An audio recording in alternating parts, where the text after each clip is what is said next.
Parler des océans, ils savent le faire. Ils se sont transformés en petits scientifiques toute l'année. Cette classe a mené de vraies expériences pour comprendre et aider les écosystèmes marins. Me connaître pour me protéger et donc se renseigner sur les espèces de poissons, sur leur habitat, sur comment ils vivent. On a fait des maquettes de récifs artificiels. Même si on était des enfants, on pouvait quand même agir contre certaines choses et qu'on pouvait rendre le monde meilleur. Le Congrès des océans s'est déroulé il y a quelques semaines, organisé par les Nations Unies. Malheureusement, ils n'ont pas pu y participer, alors il était important pour eux de présenter cette conférence des enfants unis.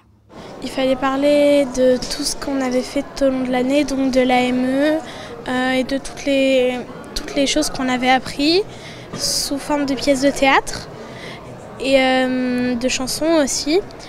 Et la pièce de théâtre, c'était comme si on était à la conférence des Nations Unies pour l'océan, sauf que c'était des enfants. Un échange maîtrisé sur le bout des doigts avec des intervenants importants, un bel élan collectif pour le plaisir des enseignants. Comme vous avez pu le voir, les enfants sont réellement acteurs. Et pour ça, pour une enseignante, c'est formidable d'avoir des enfants qui sont investis, enthousiastes, qui sont conscients, qui ont envie de bien faire. Quoi de mieux quand on est enseignant que d'avoir un public comme ça.